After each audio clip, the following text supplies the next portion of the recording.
Mardi 11 juillet, bonjour à toutes et à tous, bienvenue pour votre édition de la mi-journée. Pour passer ses vacances en Vendée, il n'y a pas que la plage, l'activité touristique est également dense dans le Marais Poitevin.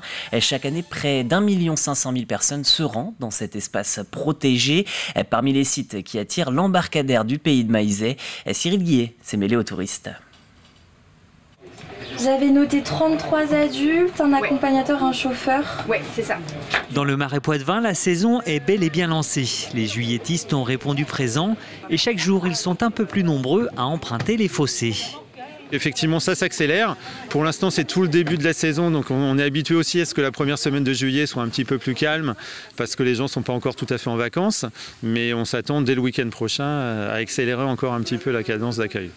Et si depuis la pandémie, la fréquentation des étrangers était en baisse, ils font aujourd'hui leur grand retour. Historiquement, la clientèle classique du Marais Poitevin, c'est une clientèle de côte qui venait passer une semaine ou deux sur la côte et qui, pour une sortie à l'intérieur des terres, visiter un peu le marais, venait sur une journée. Et maintenant, on sent aussi ce besoin de peut-être prolonger un peu son séjour et de rester 2-3 jours au lieu de venir juste une après-midi. Pour accueillir les touristes, cet embarcadère emploie une quarantaine de saisonniers âgés de 16 à 21 ans. Le plus souvent des jeunes issus de la commune qui se plaisent à faire découvrir et partager leur territoire. C'est ma 4e saison que je fais à l'embarcadère. Et en fait, donc j'ai commencé parce que donc, mon père l'avait fait avant, mon tonton aussi l'avait fait il y a déjà une bonne vingtaine d'années. Et du coup, je suis venu ici comme la plupart des jeunes du coin, on travaille à l'embarcadère. Formés sur l'histoire de ces marais ainsi que sur la faune et la flore qui le composent, les bateliers transmettent leur savoir aux visiteurs. Des balades hors du temps qui ne laissent pas indifférentes. Ah oui, wow. Kylian, c'était un super guide. Il nous a fait des très grandes explications. C'était franchement super. C'était la première fois. On a pris un parcours de 3 heures. C'était génial. Moi, ce qui m'a interpellée, c'est le calme, mais vraiment aucun bruit. On se croirait dans un autre monde, en fait. On ne dirait pas qu'on est à quelques kilomètres d'une grande ville.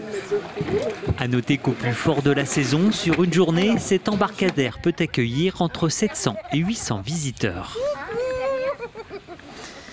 Et sur la côte également, les congés d'été se préparent. Les vacanciers vont arriver très nombreux dès ce vendredi 14 juillet avec le début de la très haute saison touristique. Les saisonniers, eux, sont déjà en place. Hier, ils ont été officiellement accueillis au Sables d'Olonne lors d'un petit déjeuner organisé par la mairie. Nous y étions et nous avons recueilli quelques-unes de leurs espérances pour cette saison. Moi, j'aimerais une saison vraiment chouette où on a de belles rencontres pour pouvoir faire vivre un peu cet engagement autour des vacances et puis du bien-être de chacun et puis de l'accueil. Donc ce serait vraiment chouette avec du soleil et puis un peu de vent quand même quand on est moniteur de voile, c'est mieux. J'espère honnêtement que ça va bien se passer. Après les saisons généralement ça se passe bien, on travaille tous ensemble et on connaît notre travail. Après c'est vrai qu'on est quand même beaucoup tributaires des conditions de plage, des conditions de mer et on espère que ça va bien se passer et que les gens seront compréhensifs de notre travail et qu'ils seront contents de venir à la plage. Pour la saison, j'attends déjà du monde, des touristes. C'est entre autres pour ça que je suis venu ici, à la mairie des Sables d'Olonne, parce que c'est connu pour être très touristique. Un bon travail d'équipe, car ça va être important de pouvoir travailler ensemble pour pouvoir assurer justement le fait que les gens puissent profiter d'avoir de bonnes vacances. Ce que j'espère, c'est qu'il fasse beau. À noter que 10 de ces saisonniers sont affectés au renfort de la police municipale sablaise. Ils viennent gonfler les rangs puisque la brigade dispose de 49 permanents. Pour l'été, un poste temporaire a même été ouvert au sein du centre des congrès des Atlantes. Il est ouvert tous les jours de 14h30 à 19h30. Je me réjouis de l'ouverture de ce poste de proximité de la police municipale, car effectivement il s'agit d'un point avancé, d'un poste avancé au cœur même de l'activité touristique des Sables d'Olonne, le Remblai, qui est la vitrine des Sables d'Olonne. Et donc c'est une réelle avancée en termes de prise en charge et de services publics pour la collectivité sablaise et les touristes en vacances au sable. Toujours sur la côte au nord cette fois, on termine sur le 20e anniversaire du festival À tout vent à Notre-Dame-de-Mont. 189 cervolistes se sont réunis pour célébrer cette fête pour le plus grand plaisir des touristes. Cette année encore, vous étiez nombreux à profiter de cet événement sous le soleil et les embruns. Reportage Alix Lanos. Ok, tout le monde en haut et top. Les gestes sont précis et coordonnés.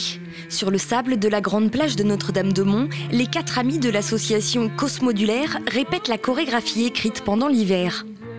Le vent est faible, mais au milieu des cerfs-volants monophiles statiques, ils réalisent pourtant de véritables prouesses techniques avec leurs engins dirigeables.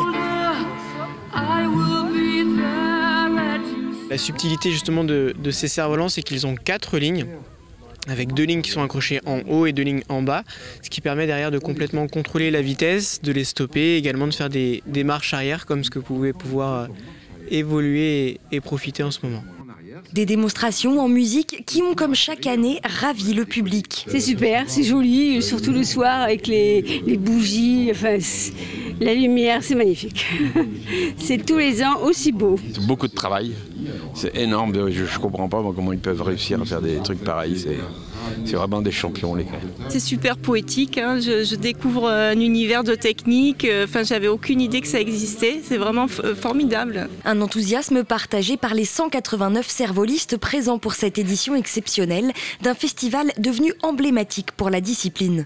On retrouve les copains, on retrouve cette ambiance, c'est pour 4 jours, on peut présenter ce qu'on a fait au public. C'est aussi l'aboutissement d'un travail de l'hiver, tout simplement. Donc c'est parfait. Il faut dire que pour les 20 ans du festival, la commune a vu les choses en grand. C'est vraiment une édition très particulière cette année, beaucoup plus grosse que les années précédentes. On a plus de 180 cervolistes qui ont participé à d'autres éditions et qu'on a réinvité donc cette année. Donc 180 cervolistes qui viennent d'un peu partout, de France, mais également de Thaïlande, des États-Unis, d'Italie, d'Allemagne, de Suisse, enfin un petit peu partout dans le monde. Le vent se lève doucement et les géants très attendus du public prennent tranquillement leur envol.